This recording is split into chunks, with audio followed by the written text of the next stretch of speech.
नमस्कार दोस्तों, मैं अश्विनी शर्मा एक बार फिर आप सभी का स्वागत करता हूं अपने यूट्यूब चैनल में। आज हम लोग पढ़ेंगे कंक्रीट टेक्नोलॉजी के बारे में।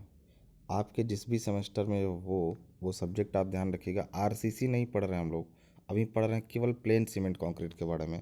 कंक्रीट क्या है, इसका फॉर्मेशन कैसे होता है, या बाकी सारी चीज़ें।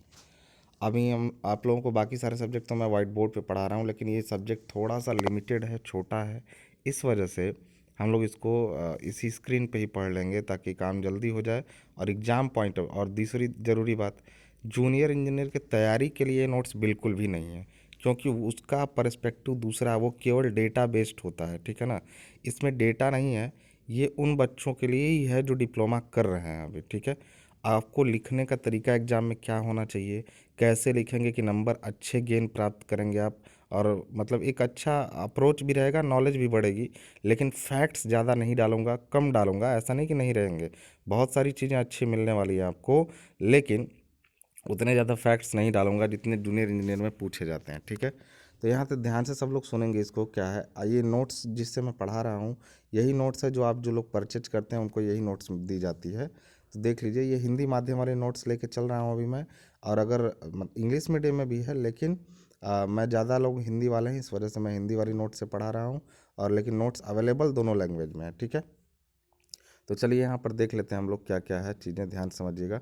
सबसे पहले ये देखिए आपके टॉपिक्स क्या क्या है इसमें, और ये देखिए टॉपिक्स क्या क्या है। इन टॉपिक्स को वन बाय वन समझ लेते हैं। सबसे पहले देखिए, कंक्रीट असल में एक पदार्थ है। तो सबसे पहले इंट्रोडक्शन लेंगे उसका, कि कंक्रीट में क्या क्या, मतलब कैसे कंक्रीट है, क्या उसकी प्रॉपर्टीज़ क्या है। वाई कंक्रीट का मतलब डिसएडवांटेज और एडवांटेज उनका समझेंगे, क्यों कंक्रीट ही, उसके बदले दूसरे पदार्थ क्यों नहीं। उसके बाद हम लोग देखेंगे इंग्रेडिएंट्स ऑफ कंक्रीट के बारे में, कंक्रीट के इंग्रेडिएंट्स क्या क्या हैं। उसके बाद पढ़ेंगे हम लोग वाटर सीमेंट रेशियो, मतलब कंक्रीट के अंदर पानी और सीमेंट का जो अनुपात है वो कितना रखेंगे, और उसका इसकी स्ट्रेंथ पर क्या असर पड़ेगा। उसके बाद पढ़ेंगे प्रॉपर्टीज़, मतलब कंक्रीट के अंदर प्रॉपर्टीज़ क्या होती हैं, और वो प्रॉपर्टीज़ उसकी ड्राई स्टेट में हो सकती हैं, हार्डेंड स्टेट में हो सकती हैं। उसके बाद पढ़ेंगे हम लोग कंक्रीट मिक्स का डिज़ाइन, मतलब किसी कंक्रीट का डिज़ाइन कैसे करते हैं मिक्स का, वो चीज़ पढ़ेंगे। कोई कंक्रीट बनाते कैसे हैं उस चीज़ को पढ़ेंगे। और उसके बाद हम लोग देखेंगे कैसे इंट्रोडक्शन टू एडमिक्सचर्स। देखिए, कंक्रीट सामान्यतः जिन पदार्थों से मिलता है उसके अलावा कुछ उसमें और ऐड किया जाता है, जिससे कंक्रीट की गुणता यानी क्वालिटी और बढ़ जाती है, ठीक है ना।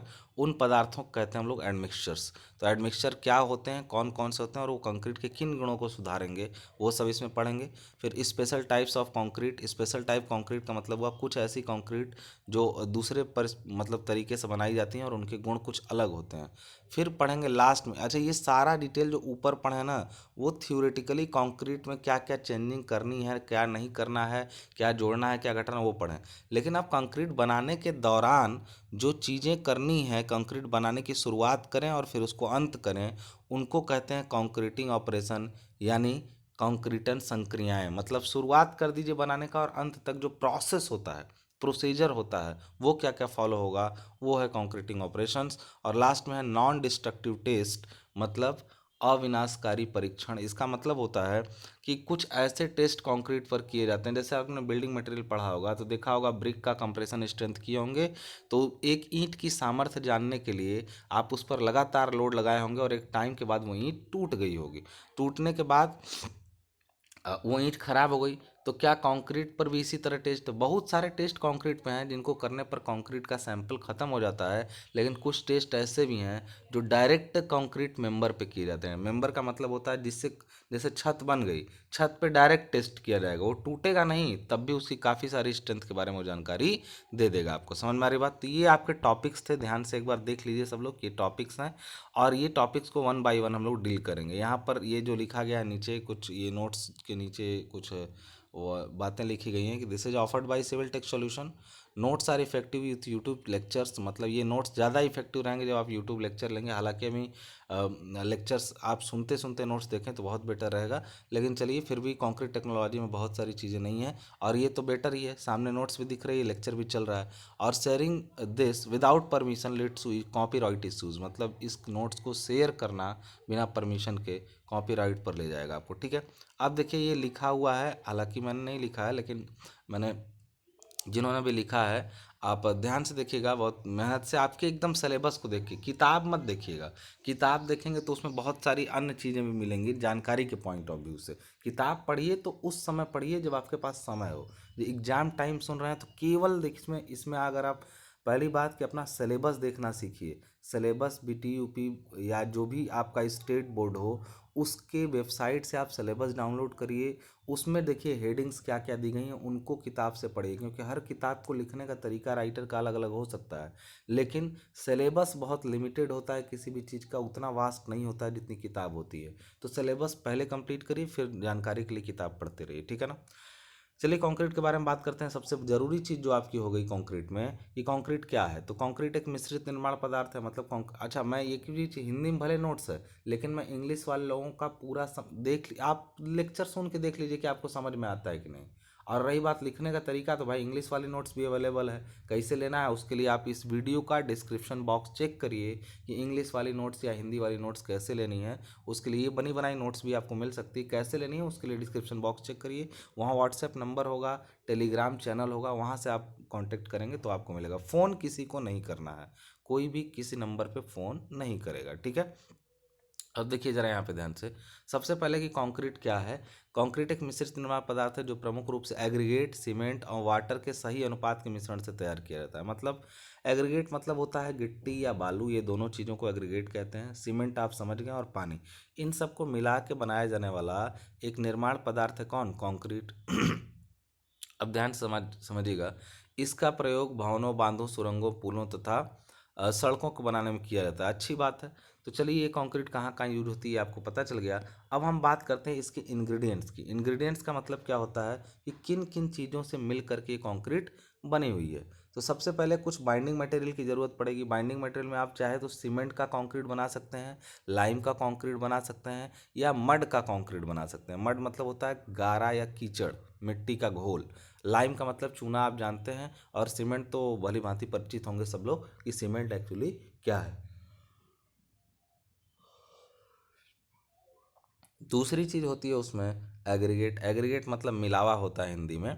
और एग्रीगेट का मतलब होता है कोर्स एग्रीगेट या फाइन एग्रीगेट। जब भी एग्रीगेट की बात करते हैं आप मिलावे की, तो कोर्स एग्रीगेट में आपका देखिए, जैसे आपने इसमें लिखा कि बाइंडिंग मटेरियल, तो आपने सीधे मटेरियल का नाम लिखा, या तो वो सीमेंट होगा, या तो वो लाइम होगा, या तो मड होगा। लेकिन कोर्स एग्रीगेट में आपने नाम नहीं लिखा। कोर्स मतलब मोटा होता है, फाइन मतलब महीन होता है। मोटे में जो आएगा वो आएगा बैलास्ट। बैलास्ट मतलब होता है, बैलास्ट का मतलब होता है स्टोन की गिट्टी। स्टोन मतलब जो पत्थर होती है उसकी गिट्टी। और दूसरा कोर्स एग्रीगेट में और भी एक आ सकता है। क्या आ सकता है आपका, ब्रिक बैलास्ट। ब्रिक बैलास्ट का मतलब क्या होता है, एक सेकेंड। ब्रिक बैलास्ट का मतलब क्या होता है आपका, जो ईंट की रोड़ी होती है। रोड़ी का मतलब समझे होंगे आप लोग कि अम,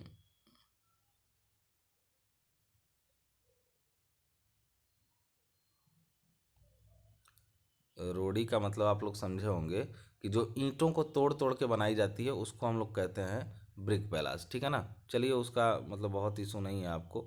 अब देखिए, दूसरी चीज़ होती है आपका मतलब पानी। पानी का मतलब हुआ आपका कि आपने पानी मिलाया उसके अंदर, और दूसरा आपने एडमिक्सचर्स ऐड किए। ये सारी चीज़ें आपकी जो होती हैं उसके अंदर मिलाई जाती हैं कंक्रीट के अंदर। मतलब बाइंडिंग मटेरियल होगा कोई ना कोई, यानी सीमेंट, लाइम, मड में से कोई एक। एग्रीगेट होंगे, और एग्रीगेट के साथ में आपका क्या हो सकता है, वाटर हो सकता है, और उसके साथ में एडमिक्सचर्स हो सकते हैं। चलिए अब आगे देखिए ये चारों। तो पहले देखिए, सबसे पहले कंक्रीट को पढ़ने का अप्रोच ये होगा कि आप उसमें binding material, aggregate, water, admixture, ये चारों इंग्रेडिएंट्स को अच्छे से पढ़ेंगे। फिर उसके बाद इसको बनाना मिलाना पड़ेंगे। तो पहले इंग्रेडिएंट में सबसे पहली चीज़ होती है सीमेंट। मतलब सीमेंट के या लाइम के बारे में पढ़ना। तो वो देखिए बिल्डिंग मटेरियल में आप पढ़ चुके हैं। मतलब अगर बिल्डिंग मटेरियल में आप देखें तो सीमेंट को अच्छे से पढ़ चुके हैं, लेकिन छोटा सा ओवरव्यू सीमेंट को आपका कंक्रीट में भी दिया जाएगा, क्योंकि वो सिलेबस में लिखा गया इंग्रेडिएंट्स, हम इंग्रेडिएंट को समझेंगे। लेकिन उस स्तर पे सीमेंट को नहीं पढ़ना है जिस स्तर पे आपने फर्स्ट ईयर में आपने बिल्डिंग कंस्ट्रक्शन में पढ़ा था, बिल्डिंग मटेरियल में पढ़ा था, या फिर कंस्ट्रक्शन मटेरियल किताब का नाम था, उसमें पढ़ा था आपने। तो यहाँ ध्यान रखिएगा कि यहाँ पे जो ये चीज़ें हैं, मतलब नाम है ये चारों के, उसके अलावा अभी समझेंगे कि इन चारों के बारे में डिस्कस करना है कि क्या क्या मटेरियल। लेकिन उसके पहले प्रॉपर्टीज़ के बारे में पढ़ लेते हैं, कंक्रीट के अंदर क्या क्या गुण होता है। कंक्रीट देखिए दो स्टेट में हो सकती है। एक शुरुआती स्टेट उसका कौन सा है, जब वो सुघट्य अवस्था में हो। सुघट्य का मतलब होता है कि वो सिंपल इस टाइप से, मतलब अभी अभी मिलाया गया है, पानी वानी मिला दिए गए हैं, मतलब गीला गीला सा अभी है, वो जमा नहीं है, तब की अवस्था को कहते हैं प्लास्टिक स्टेट या सुघट्य अवस्था। तो सुघट्य अवस्था का मतलब हुआ कि वो प्लास्टिक स्टेट में है। प्लास्टिक का मतलब होता है कि अभी उसके अंदर जो प्रॉपर्टीज़ हैं वो कैसी हैं, गीला है, वो अभी सूखा नहीं, मतलब जम नहीं रहा है। कंक्रीट को क्या करता है, हमें गिट्टी बालू पानी मिलाया तो हमें गीला है, तो उसको कहते हैं प्लास्टिक स्टेट। उस स्टेट में उसके अंदर कुछ गुण होते हैं, जिसको पहले गुण को कहते हैं सुकार्यता, वर्केबिलिटी। ये एक चैप्टर है, आगे अभी पढ़ेंगे, प्रॉपर्टीज ऑफ कंक्रीट एक चैप्टर भी है। ऐसे हल्के में भी नॉलेज दिया गया है, लेकिन प्रॉपर्टीज ऑफ कंक्रीट एक चैप्टर है, उसको डिटेल में आपको पढ़ना है। तो यहाँ पे सुकार्यता आपकी हो गई, ठीक है। सुकार्यता मतलब होता है कि गीलापन जिसकी मदद से वर्केबल है ना, वर्केबल का मतलब है कंक्रीट को ले जा करके कहीं पर बिछाया जा सके, कूटा जा सके, ये चीज़ें उसको कायदे से फिट किया जा सके जहाँ उसको रखना है। अब ये बताइए वर्केबल ना कैसा होता है, अब काफ़ी पानी कम डालें, काफ़ी सूखा सूखा कंक्रीट है तो उसमें वर्केबिलिटी नहीं है। तो आपके हिसाब से बताइए कौन सा अच्छा रहेगा, जो आसानी से बिछाई कूटी जा सके, या जो एकदम सूखा सूखा रहे और उसमें बिछाने कूटने में थोड़ी प्रॉब्लम आए। तो ये जान लो दोस्त, सुनने में भले आपको अजीब लगे, लेकिन जितना ही ज़्यादा पानी कंक्रीट में डालोगे वो उतना ही नुकसानदायक है उसकी स्ट्रेंथ के लिए। तो कंक्रीट जितना हो सके पेस्ट फॉर्म में रहे। पेस्ट फॉर्म का मतलब होता है प्लास्टिक फॉर्म, ज़्यादा पानी डाल के नहीं कि खूब मिला दिए और भर दिए फिर उसके बाद तुरंत वो हो गया। और दूसरा इसका गुण क्या होता है, पृथक्करण, सेग्रीगेशन इसका गुण है।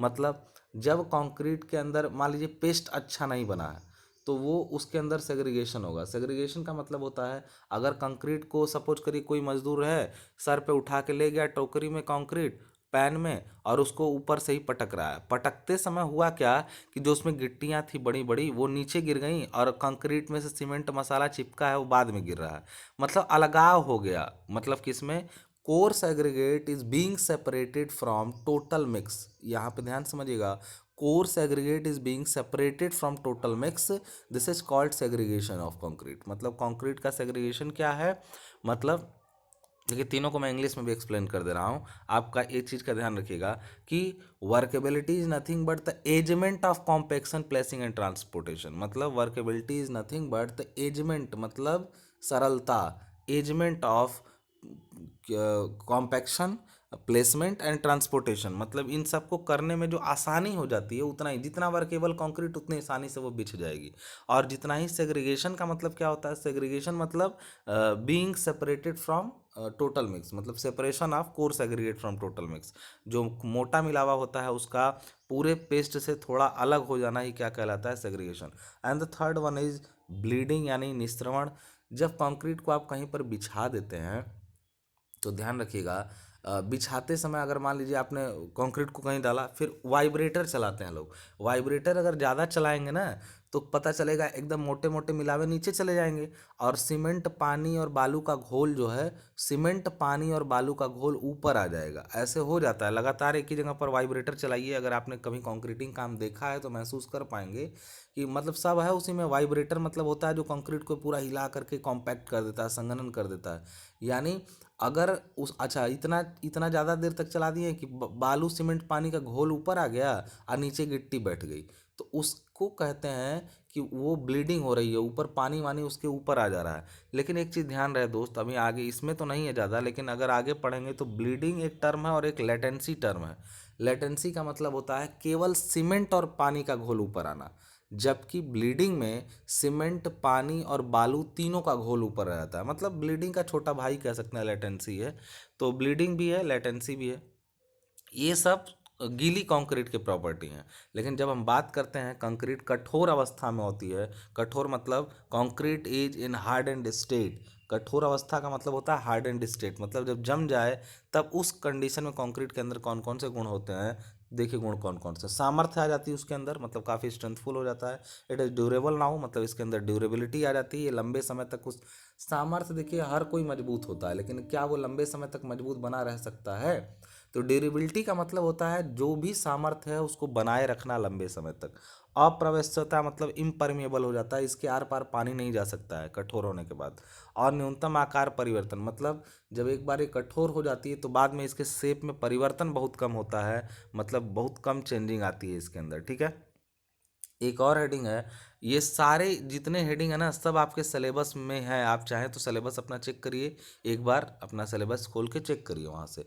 फिर कहेगा कि preference of cement concrete over other construction material, मतलब अन्य भी तो कई सारे निर्माण पदार्थ हैं, जैसे ईंट है, स्टील है, ईंट ये लकड़ी है, इन सब के मामले में वाई कंक्रीट, क्यों भाई प्रेफरेंस मतलब होता है वरीयता, सीमेंट कंक्रीट को वरीयता क्यों दी गई दूसरे निर्माण पदार्थों की तुलना में, तो उसका जवाब क्या क्या है देखिए। पहला जवाब, लकड़ी के ज़्यादा प्रयोग से जंगल कम हो रहे हैं और स्टील महंगा है, इसके निर्माण से प्रदूषण होता है, जबकि कंक्रीट के प्रयोग से ना कोई प्रदूषण होता है और ना ही जंगल या इन्वायरमेंट को कोई प्रॉब्लम आती है, ठीक है ना।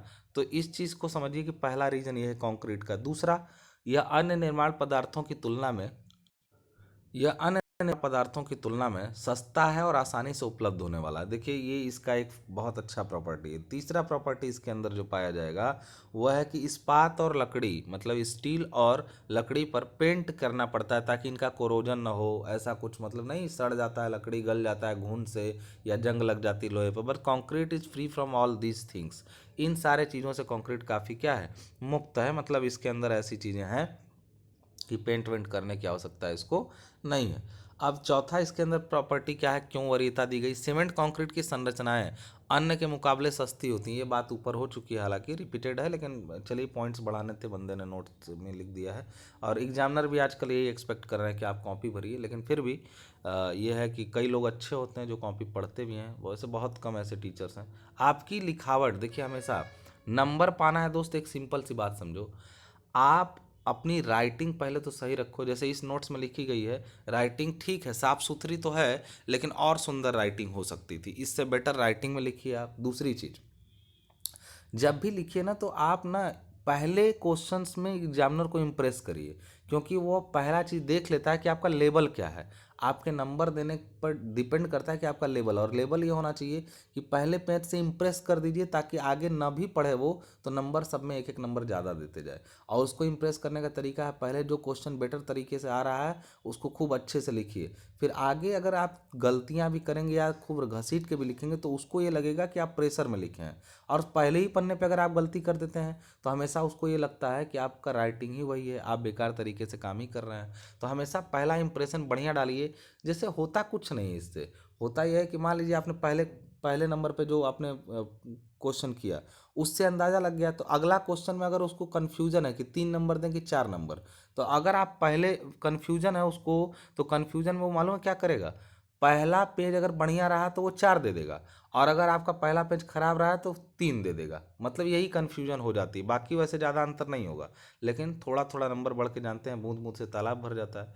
तो एक चीज़ जान लीजिए, आपने एक लास्ट में इसका एडवांटेज देखा कि कंक्रीट जोड़ रहित है, मतलब कितना भी लंबा कंक्रीटिंग करना हो आप जोड़ न चाहें तो न डालें, एक्सपेंशन और कॉन्ट्रैक्शन जॉइंट्स होंगे बट ऐसा नहीं कि जोड़ डालना कंपलसरी है, जबकि लोहे या लकड़ी को जोड़ना पड़ेगा आपको, 6 फीट के बाद 7 फीट के बाद 8 फीट के बाद लकड़ी को जोड़ना पड़ेगा, लोहे को जोड़ना पड़ेगा, लेकिन कंक्रीटिंग की कास्टिंग बड़े बड़े स्ट्रक्चर एक साथ किए जा सकते हैं, ठीक है।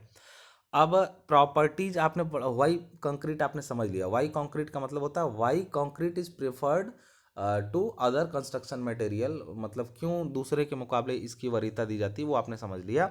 अब हम लोग बात करते हैं यहीं पर लगे हाथ एडवांटेज ऑफ कंक्रीट की, मतलब क्या उसके एडवांटेज हैं कंक्रीट के। देखिए जो ऊपर प्रेफरेंस लिखे हैं दोस्त ना वही एडवांटेज भी होगा, अगर कहीं आके आपको एडवांटेज पूछा तो वही प्रेफरेंस वाला पॉइंट बता दीजिएगा, लेकिन एडवांटेज और डिसएडवांटेज अलग से भी पढ़ लीजिए भले, लेकिन लिखने का तरीका आपको पता होना चाहिए वही है।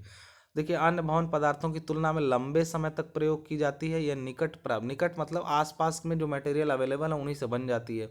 अब लोहे के मटेरियल के लिए देखिए प्लांट होना का ये सब चीज़ें बहुत, लेकिन इसका क्या, गिट्टी बालू सीमेंट ले आके मिला दिए जम गया हो गया कंक्रीट, तो मतलब आसानी है इसको बनाने में और काफ़ी अन्य चीज़ों की तुलना में ठीक भी है।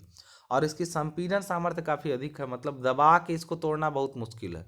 यह मौसम सा है, सबसे बढ़िया तो ये वेदर्ड है, मतलब कोई भी मौसम रहे कंक्रीट चलेगा। लोहे वगैरह का क्या है, जंग लगना या फिर ये सब प्रॉब्लम आती है, लेकिन कंक्रीट मौसम सह मतलब ये वेदर रेजिस्टिंग है, काफ़ी ज़्यादा इसके अंदर वेदरिंग रेजिस्टेंस है। अगली चीज़ है, इसका उत्पादन सरलता से हो जाता है, मतलब बनाने में ये बहुत आसान है।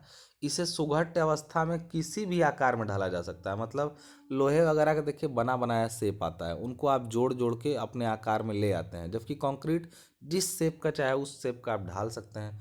इसकी आयु अधिक होती है और इसके अनुरक्षण पर ज़्यादा खर्च नहीं होता है, मतलब इसकी एज कंक्रीट की अच्छी होती है और इसके अनुरक्षण मतलब मरम्मत पे ज़्यादा खर्च नहीं करना पड़ता है। आगे लिखा अगली चीज़ कि यदि इसमें दरारें पड़ जाएं, दरारें मतलब सपोज कंक्रीट कहीं से फट गई है, तो गुनाइटिंग एक प्रोसेस है। गुनाइटिंग में किया क्या जाता है, कंक्रीट मान लीजिए कहीं से क्रैक है तो सीमेंट, महीन गिट्टी, बालू और पानी मिला करके उसके अंदर भर दीजिए, गुनाइटिंग हो गई। गुनाइटिंग में स्प्रे, सीमेंट गन से उसको मतलब स्प्रे करके भरा जाता है, तो समझिएगा तेज प्रेशर से, तो वो दरारें भर के उसको ठीक किया जा सकता है। तो guniting is the process of repairing concrete. मतलब एक इसी के साथ इसका भाई है ग्राउटिंग। ग्राउटिंग में केवल सीमेंट और पानी का घोल बना करके भरा जाता है, तो उसमें महीन मिलावा या कोर्स ये सब चीज़ें नहीं होती हैं, केवल सीमेंट मसाले का घोल होता है, उसको ग्राउटिंग कहते हैं। और गुनाइटिंग में तीनों होते हैं। ये थे इसके प्रॉपर्टीज यानी इसके एडवांटेज। और what are the disadvantage of concrete, क्या डिसएडवांटेज हैं इसके, लेट्स सी क्या है। पहला डिसएडवांटेज की बात करते हैं तो कहता है इसकी तनन सामर्थ्य, देखिए खींच के बड़ी आसानी से, मतलब 1/10 ऑफ 1/10 का मतलब होता है कंप्रेशन में अगर 20 है तो टेंशन में इसकी स्ट्रेंथ 2 होगी। इसलिए कंक्रीट का यूज टेंशन के क्षेत्र में ज़्यादातर नहीं किया जाता। अभी आरसीसी पढ़ेंगे आप लोग तब इसमें बहुत डिटेल में बातें होंगी कि टेंशन बिल्कुल ये सह नहीं पाता है कंक्रीट। तो इस वजह से जहाँ टेंशन आती है कंक्रीट में वहाँ अंदर उसके छड़ें लगा दी जाती हैं, तो छड़ें टेंशन ले लेती हैं और कंप्रेशन के लिए तो ये काफ़ी मजबूत है ही है। और दूसरा चीज़ यह भूकंप के मामले, अगला चीज़ देखिएगा इसमें लिखा है, यह भूकंप के मामले में इस्पात के कंपेयर में सस्ती, सस्ता का शब्द यहाँ पे आप ये मत समझिएगा कि चीप है, सस्ता मतलब बेकार है। भूकंप के मामले में इस्पात, भूकंप जब आ जाए तो इस्पात यानी स्टील के मुकाबले में बेकार है ये। क्यों, जब जब भूकंप आएगा तो कंक्रीट झटके से टूट जाती है, क्योंकि एक ब्रिटल मटेरियल है, इसमें सडन फेलियर हो जाता है, जबकि स्टील जर्क वगैरह झेल लेता है, तो वो उस मामले में बेटर है। बट चलिए उसका भी इंतजाम है, काफ़ी सस्ता है सारी अवेलेबिलिटी के बाद भी, तो स्टील उस जगह पे लगा देंगे। यहाँ सस्ता शब्द का मतलब ध्यान रखिएगा, खराब है, यहाँ सस्ता मतलब यहाँ खराब है। अ, अगला है, इसमें संकुचन जोड़ छोड़ने पड़ते हैं क्योंकि यह फैलती व सिकुड़ती है।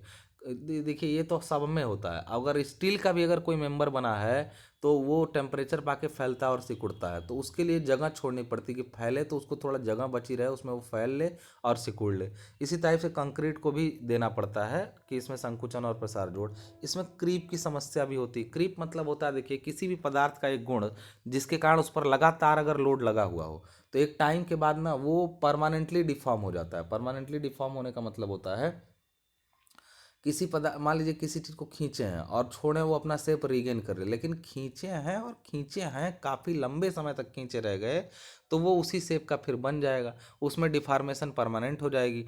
तो इसी तरीके से क्रीप हो जाता है कंक्रीट पर अगर लोड लंबे समय तक लगा हुआ है और वो हल्की सी झूल गई, तो ये मत सोचिए कि इलास्टिक लिमिट के अंदर लोड है तो वापस से रीगेन कर लेगा। देखिए ये सब समझने के लिए सोम का समझना जरूरी है। सोम में हमने क्रीप के बारे में बहुत डिटेल में समझाया हुआ है, अगर आप सोम का लेक्चर नहीं देखे हैं तो प्लीज़ पहले सोम का पढ़िए, क्योंकि वो देख सोम एक ऐसा सब्जेक्ट है जो बाकी सबको पढ़ने में मदद करता है। वो एक ऑक्सिलरी है, मतलब अपने आप में तो पढ़ना ही है लेकिन बाकी सबको समझने में वो मदद करता है, ठीक है। फिर कंक्रीट में प्रफुल्लन यानी इफ्लोरेसेंस बोलते हैं इसको। प्रफुल्लन मतलब होता है इफ्लोरेसेंस। इफ्लोरेसेंस का मतलब होता है कि बाद में लोना लगना, सफ़ेद धब्बे आना, ये सीमेंट खराब रहता है तो होता है। कंक्रीट में इफ्लोरेसेंस की समस्या आती है। इफ्लोरेसेंस का मतलब क्या होता है, इफ्लोरेसेंस का मतलब होता है कि बाद में जब जम जाए कंक्रीट, एक सेकेंड, जब कंक्रीट जम जाए तो इफ्लोरेसेंस का मतलब होता है कि वो बाद में सफ़ेद धब्बे दिखाएगी। मैं इफ्लोरेसेंस ये है पूरा लिखा हुआ एक साथ में, मैं कायदे से पूरा नहीं लिख रहा हूँ, EFFOLERESCENC, मतलब इफ्लोरेसेंस का मतलब होता है दाग धब्बे, उसके ऊपर वाइट कलर के स्पॉट्स आना, ठीक है ना, जमना फूलना, इसके वजह से कंक्रीट बाद में ख़राब हो जाती है। तो ये सब चीज़ें स्टील और इसमें लकड़ी में नहीं पाई जाती हैं। अगला डिमेरिट इसका जो कहता है कि कंक्रीट क्षार व सल्फेट के प्रभाव से नुकसान होता है। मतलब अगर कंक्रीट के अंदर एल्कलाइज पाए जाएं या सल्फेट्स पाए जाएं तो कंक्रीट का नुकसान होता है। ये तो सबको नुकसान करते हैं। असल में सल्फेट का जो प्रभाव है कंक्रीट पे कुछ खास नहीं है, लेकिन कंक्रीट के अंदर अगर वो है स्टील है तो उसका कोरोजन बड़ी तेज़ी से होता है। दूसरा सबसे बड़ा डिमेरिट इसका है कि इसका भार काफ़ी अधिक होता है और कबाड़ी मोल शून्य, मतलब काफ़ी भारी हो जाता है, हिलाना डुलाना मुश्किल हो जाता है कंक्रीट को। दूसरा, जब ये स्क्रैप वैल्यू इसकी जीरो होती है। देखिए सबसे ज़्यादा ये है कि जब ये निकलता है, टूट जाए या ख़राब हो जाए, तो ये इसका कोई बिक के मिलता नहीं है। मतलब लकड़ी और लोहा रहे तो इसको दोबारा रिसाइकिल करके आप इसको कुछ पैसे निकाल सकते हैं, बट इसका कोई रिसाइकिलिंग वैल्यू नहीं होती है, स्क्रैप इसका जीरो है। अब देखिएगा, हम लोग पढ़ेंगे इसी में लगे हाथ। अभी तक देखिए हमने हमने छोड़ा कहाँ है, चार हमने पढ़े थे किसके बारे में, कि कंक्रीट चार चीज़ों से मिलकर बनी है, सीमेंट, एग्रीगेट, पानी और एडमिक्सचर, इनसे मिल करके वो बनी हुई है। लेकिन अभी उस पर हम नहीं पहुंचे उनके बारे में, अभी हम खाली कंक्रीट का हल्का हल्का डिटेलिंग लेते जा रहे हैं। और ये सब पूछा different types of concrete, concrete कितने टाइप की होती है उनके बारे में भी हम लोग लगे हाथ पढ़ेंगे। आप चैनल जहाँ देख रहे हैं उस चैनल का नाम यहाँ पर लिखा गया है सिविल टेक सॉल्यूशन आपकी नोट्स पर, ठीक है। अब देखिए कंक्रीट जो होती है वो क्या होती है, तो उसके बारे में सबसे पहले based on binding material concrete को अगर बांटा जाए तो कंक्रीट तीन टाइप की हुई। पहली मड कंक्रीट हुई, लेट मी डू दिस, एक सेकंड। पहली कंक्रीट आपकी हुई बेस्ड ऑन बाइंडिंग मटेरियल, आपने बांटा तो पहली कंक्रीट जो आई वो मड, मड मतलब कीचड़ से बनी हुई कंक्रीट का नाम ना उसके बाइंडिंग मटेरियल पर रखा जाता है। सीमेंट कंक्रीट मतलब सीमेंट से बनी होगी, लाइम कंक्रीट मतलब लाइम से बनी होगी, और मड कंक्रीट मतलब मड से बनी होगी। तीन टाइप की कंक्रीट बाइंडिंग मटेरियल के आधार पर बना गया। दूसरा और दूसरे टाइप से बांटा गया बेस्ड ऑन डेंसिटी। डेंसिटी का मतलब होता है कि कंक्रीट को जो बांटा गया वो नॉर्मल वेट की कंक्रीट है, तो उसका वेट जो होता है नॉर्मली वो कितना होता है, वो होता है 2400। 2400 मतलब 24 किलोन्यूटन पर क्यूबिक मीटर कहें, या कहें इसको 2400 केजी, केजी पर क्यूबिक मीटर, मतलब उसकी डेंसिटी जो होती है 1 क्यूबिक मीटर कंक्रीट का वेट 2400, ये नॉर्मल कंक्रीट का है। लेकिन लाइट वेट और हैवी कंक्रीट का कितना होगा, तो देखिए नीचे लगे हाथ लिखा हुआ, लाइट वेट कंक्रीट जो होगी उसका वेट जो होता है 18। ये भी थोड़ा सा डेटा मैं आपको और सही से समझा दूं, ये 18 बहुत सही नहीं, कंपटीशन में अगर आप जाएंगे तो ये लगभग 1600 से लेके और हो सकती है ये 800 केजी पर क्यूबिक मीटर। ये डेटा जो है वो आपका कंपटीशन के पॉइंट ऑफ व्यू से सही है। लाइट वेट कंक्रीट 800 से लेके 1600 केजी तक हो सकती है, और जबकि हैवी वेट जो होती है, ये हैवी वेट वाला जो लिखा है वो 3200 ना होके इसको आप बल्कि देखिए ये सारे डेटा आपकी किताबों के हैं, डिप्लोमा की किताब के हैं।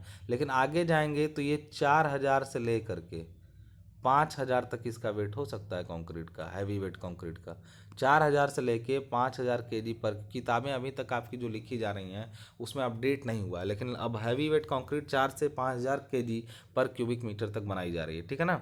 चलिए आप ये भी डेटा रख सकते हैं, या जो मैंने अभी आपको बताया वो डेटा भी आप ले सकते हैं। अब बेस्ड ऑन स्ट्रेंथ की, अच्छा ये लोग जो जो आप ये सोच रहे हैं कि सर ये सही कि वो सही है, देखिए किताबें पुरानी हैं तो उनमें उस टाइम जो अपडेट था वो सही था, और उसको भी लिखेंगे तो गलत नहीं काटा जाएगा। लेकिन अभी का जो हिसाब किताब चल रहा है वो मैं आपको अपडेट डेटा बता रहा हूँ, ठीक है। तो आप इसी डेटा को लिखिए, कोई दिक्कत नहीं है उसमें, लेकिन जो अब मैं बता रहा हूँ अगर वो लिखते हैं तो किताबों में तो मिलेगा नहीं, तो फिर आप दोष देंगे सर किताब में कुछ नहीं मिल रहा है। तो किताबों में भले ना मिले, लेकिन जो मैं कह रहा हूँ वो डेटा बिल्कुल सही है, ठीक है ना। अब अभी तक बांटते थे हम लोग किसके किसके, बाइंडिंग मटेरियल के आधार पे और उसके भार के आधार पर, मतलब डेंसिटी के आधार पे। अब हम लोग बांटेंगे स्ट्रेंथ के आधार पे। स्ट्रेंथ के आधार पे कंक्रीट देखिए ऑर्डिनरी होती है, M20 या उससे नीचे की कंक्रीट को ऑर्डिनरी, ये खाली लेस देन लिखा है लेकिन यहाँ पर दोनों निशान बनेंगे। M20 से कम या उस तक की कंक्रीट को ऑर्डिनरी कंक्रीट कहते हैं। ऑर्डिनरी मतलब ये M शब्द क्या होता है, M का मतलब होता है कि इसकी स्ट्रेंथ, M मेगा पास्कल है वो, मतलब चाहे आप इसको किलो न्यूटन मेगा न्यूटन पर स्क्वायर मीटर कहें, या फिर आप इसको 20 न्यूटन पर स्क्वायर मिलीमीटर कहें, दोनों बातें कही हैं। मतलब अभी ग्रेड के बारे में हम समझाएंगे कंक्रीट के बारे में, कि एक कंक्रीट जो 20 न्यूटन पर स्क्वायर मिली, एक स्क्वायर मिलीमीटर अपने एरिया पर वो 20 न्यूटन का लोड ले रही है, तब तक की कंक्रीट ऑर्डिनरी है, मतलब चाहे M10 हो, 5 हो, 7.5 हो, 15 हो, वो सब ऑर्डिनरी हैं। लेकिन जब स्टैंडर्ड ग्रेड की बात करते हैं हम लोग स्टैंडर्ड, तो M25 से लेके M55 तक 7 ग्रेड होते हैं टोटल। 25, 30, 35, 40, 45, 50 और 55, ये 7 ग्रेड होते हैं स्टैंडर्ड ग्रेड में। और हाई स्ट्रेंथ की कंक्रीट अब 60 से लेके 80 ग्रेड तक की होती है। 5 5 बढ़ाते जाइएगा, ग्रेड बढ़ते जाएंगे। तो स्ट्रेंथ के आधार पे कंक्रीट को इनके आधार पर बांटा गया। अब ये सब अगर आप समझ चुके हैं अगर, तो फिर अब हम लोग पढ़ेंगे कुछ कंक्रीट की टर्मिनोलॉजी के बारे में कि कंक्रीट कितने टाइप की और होती है, किस किस तरीके से और इनको बांटा गया, कि बनाने के आधार पे कुछ गुणों के आधार पर बांटा गया। तो कंक्रीट टर्मिनोलॉजी यहाँ पे हेडिंग है। टर्मिनोलॉजी को आप समझिए और उसके बारे में आप हम लोग देखेंगे क्या होता है ये। ठीक है, तो सबसे पहले एक कंक्रीट का नाम आता है ready mix concrete. It is called RMC। R M और साथ में सी, RMC मतलब होता है रेडी मिक्स कंक्रीट। ये क्या होता है, पहले देखिए कंक्रीट में होता क्या था कि चीज़ें जो है बना करके, बनाने का मतलब हुआ कि कंक्रीट का पूरा मटेरियल इकट्ठा किया उसको बनाए। आजकल ना कुछ कंपनियां बना रही हैं RMC, मतलब रेडी मिक्स कंक्रीट बना रही हैं। ठीक है, अब वो करती क्या है कि छोटे छोटे ट्रक होते हैं, उनमें कंक्रीट को, शहर के बीच में इनके प्लांट होते हैं, ये प्लांट पर सब मिक्सिंग वगैरह, एडमिक्सर मिलाना वगैरह सब मिला के सीधे ट्रक में ले जाके कंक्रीट को सीधे जहाँ डालना है वहाँ डाल के सीधे फैला देते हैं। मतलब कुछ साइड पर नहीं करना है, सीधे RMC बुलाओ, उसके अंदर कंक्रीट भरा रहेगा, वो पूरा भर के जमा करके चला जाएगा। ठीक है ना, तो वैसी कंक्रीट को रेडी मिक्स, इन ये कंक्रीट को ड्रम में भर के ढोते हैं ट्रक पर। उस ट्रक को जो है ना, वो जो ट्रक होता है जिसमें RMC ढोई जाती है, इसमें लिखा नहीं है, लेकिन वो ट्रक को कहते हैं हम लोग, ध्यान रखिएगा, उस ट्रक को कहते हैं ट्रांजिट मिक्सर। ट्रांजिट मिक्सर का मतलब होता है वो ट्रक जिसमें कंक्रीट को ढोया जाता है, उसको कहते हैं ट्रांजिट मिक्सर। बात समझ में आ रही ना। और जबकि जिस ड्रम में कंक्रीट भरी रहती है ट्रक के ऊपर, उस ड्रम को हम लोग क्या कहते हैं, उस ड्रम को कहते हैं हम लोग साइलो। साइलो कहते हैं उस ड्रम को जिसमें भरा रहता है कंक्रीट। बात समझ में आ रही ना। तो बहुत ज़्यादा नहीं सोचना, ये सब आपके एग्जाम है। इस प्रकार की कंक्रीट का अपना बैचिंग प्लांट में किया जाता है उत्पादन, बैचिंग प्लांट में किया जाता है, मतलब इसका प्रोडक्शन बैचिंग प्लांट में होता है। इसके पश्चात इसे एक ट्रक जिसमें मिक्सर भी लगा होता है के द्वारा गंतव्य मतलब डेस्टिनेशन तक पहुंचाया जाता है, जिस जगह पर पहुंचाना है वहां तक पहुंचाया जाता है। ठीक है ना। एक होती है सेल्फ कॉम्पैक्टिंग कंक्रीट। देखिए हर कंक्रीट को बिछाने के बाद थोड़ा बहुत कूटना पड़ता है, मतलब उसको छड़ वगैरह से पीट पाट के भरना पड़ता है ताकि टाइट हो जाए, लेकिन उसी को कहते हैं कॉम्पैक्शन। लेकिन कोई कंक्रीट अगर इतना गीला रहे कि उसको उस पर डालें फर्श वगैरह पर, वो फैल जाए पूरा और फैल के पूरा कॉम्पैक्ट हो जाए, तो वैसी कंक्रीट को कहते हैं सेल्फ कॉम्पैक्टी। तो अपने आप को खुद ही कॉम्पैक्ट कर ले रहा है। लेकिन ऐसे का ये बेकार होती है। बेकार किस पॉइंट ऑफ व्यू से, ये सिकुड़ती है, बाद में श्रिंकेज होता है और इसमें दरारें पड़ती हैं और इसकी स्ट्रेंथ कम होती है। लेकिन कई ऐसी जगहों पर इसको करना पड़ता है। जैसे यह कंक्रीट एक तरल की तरह बह सकती है, इस कारण यह फर्मे मतलब फर्माबंदी के किसी भी कोने में जाकर स्वयं सघन हो जाती है। ये ऐसी जगहों पर भेजा जाता है जहां पर कॉम्पैक्शन पॉसिबल नहीं होता। ये लाइन आप इसमें बढ़ा सकते हैं कि ये ऐसी जगहों पर भेजा जाता है जहां पे कॉम्पैक्शन करना मुश्किल होता है। ठीक है ना। और कंक्रीट को दूसरे आधार पर बांटें, रेनफोर्स सीमेंट कंक्रीट। जब कंक्रीट में आप जानते हैं कि तनन सामर्थ्य नहीं होती है, तो जैसे मान लीजिए किसी बीम वगैरह को बनाएं, उसमें एक जगह कंप्रेशन आ रहा है तो वहाँ उसको रहने देंगे, लेकिन जहाँ टेंशन आएगा उस जगह पर हम लोग छड़ लगा देंगे। तो ऐसी कंक्रीट को ना बाहर से कुछ स्ट्रेंथ दी गई छड़ लगा के, और ऐसी कंक्रीट को हम लोग कहते हैं रेनफोर्समेंट करना। उसका रेनफोर्स कर दिए मतलब उसको बाहर से प्रबलन दे दिए, तो प्रबलित कंक्रीट कहते हैं, रेनफोर्स सीमेंट कंक्रीट कहते हैं। ठीक है। इसका पूरा ये किताब है आपकी, रेनफोर्स सीमेंट कंक्रीट एक किताब है RCC, जो कि आपको शायद अगले सेमेस्टर में मिलेगी। ठीक है ना। कंक्रीट की तनन सामर्थ्य को बढ़ाने के लिए उसमें स्टील बार का प्रयोग करते हैं, तो उसकी तनन सामर्थ्य भी बढ़ जाती है, और इस वजह से उस कंक्रीट को रेनफोर्स सीमेंट कंक्रीट कहते हैं। प्री स्ट्रेस्ड कंक्रीट होती है। अब प्री स्ट्रेस पूरा डिटेल में आपको पढ़ना हो अगर, तो ये भी किताब आपके RCC की किताब में ही प्री स्ट्रेस भी एक टॉपिक है। इसको ध्यान से हम लोग समझेंगे। प्री स्ट्रेस कंक्रीट वो कंक्रीट है दोस्त जिसमें पहले से ही प्रतिबल उत्पन्न कर दिए जाते हैं। प्रतिबल उत्पन्न करने का अर्थ होता है कि मान लीजिए कंक्रीट में तनन आने वाला है, तो पहले ही से उसको कंप्रेस कर दो, ताकि बाद में जब तनन आए, जैसे मान लीजिए कोई चीज़ खींचने वाली है तो खींचेगी तो टूट जाएगी, तो एक काम करो पहले से ही दबा दो। जब दबी रहेगी तो खींचेगी ही नहीं बल्कि न्यूट्रल होगी। तो ऐसी कंक्रीट को कहते हैं pre stress concrete. Detail discussion बाद में, इस क्योंकि ये एग्जाम में नहीं आएगा, आपके केवल नाम पूछेगा तो आप इतना बता देंगे ऐसी कंक्रीट जिसमें पहले से ही प्रतिबल उत्पन्न किए जाते हैं ताकि बाद में इनमें तनन उत्पन्न ना होने पाए, उसको प्री स्ट्रेस कंक्रीट कहते हैं। इस प्रकार की कंक्रीट में उच्च तनन तार का प्रयोग करते हैं और इसको खींचेंगे तारों को तो वो अपने आप छोड़ेंगे तो कंप्रेस कर देंगी, फिर उसका प्रयोग करके आपको प्री स्ट्रेस कंक्रीट बनाया जाएगा। Fibre reinforced concrete, asbestos, jute, कार्बनिक बहुलकों मतलब पॉलीमर्स का, एस्बेस्टस का, इनका प्रयोग करके इनका प्रबलन किया जाता है, तो ऐसी कंक्रीट को फाइबर मिक्स्ड कंक्रीट कहते हैं। ठीक है, अब आगे का जो चैप्टर है वो है इंग्रेडिएंट्स ऑफ कंक्रीट। देखिए कंक्रीट की सारी प्रॉपर्टी मैंने आपको पढ़ा दी, यहाँ तक ये सारी प्रॉपर्टीज कंक्रीट की मैंने पढ़ा दी। आप प्रॉपर्टीज समझ गए कि कंक्रीट का बेस क्या है, तो अब अगला टॉपिक आपका जो होगा वो इंग्रेडिएंट्स ऑफ कंक्रीट। इंग्रेडिएंट्स मतलब कंक्रीट के जो मिलावे होते हैं वो कौन कौन से होते हैं और उनके बारे में। तो सबसे पहला उसमें क्या था याद करिए, मैंने बोला था सबसे पहले binding material which is cement. तो we have to discussed about cement in large, मतलब देखिए उतना ज़्यादा तो नहीं, लेकिन हाँ एक अच्छी मात्रा में हम लोग पढ़ेंगे एक सीमेंट क्या है, इसकी मैन्युफैक्चरिंग कैसी होगी, इसमें क्या क्या पाए जाते हैं, और इंग्रेडिएंट्स के बारे में जो लेक्चर होगा उसके बारे में हम लोग नेक्स्ट लेक्चर में बात करेंगे। तब तक के लिए जितना पढ़ाया गया उसको रिवाइज करिए, नोट्स के लिए डिस्क्रिप्शन बॉक्स को चेक करिए। मिलते हैं नेक्स्ट वीडियो में, तब तक के लिए धन्यवाद।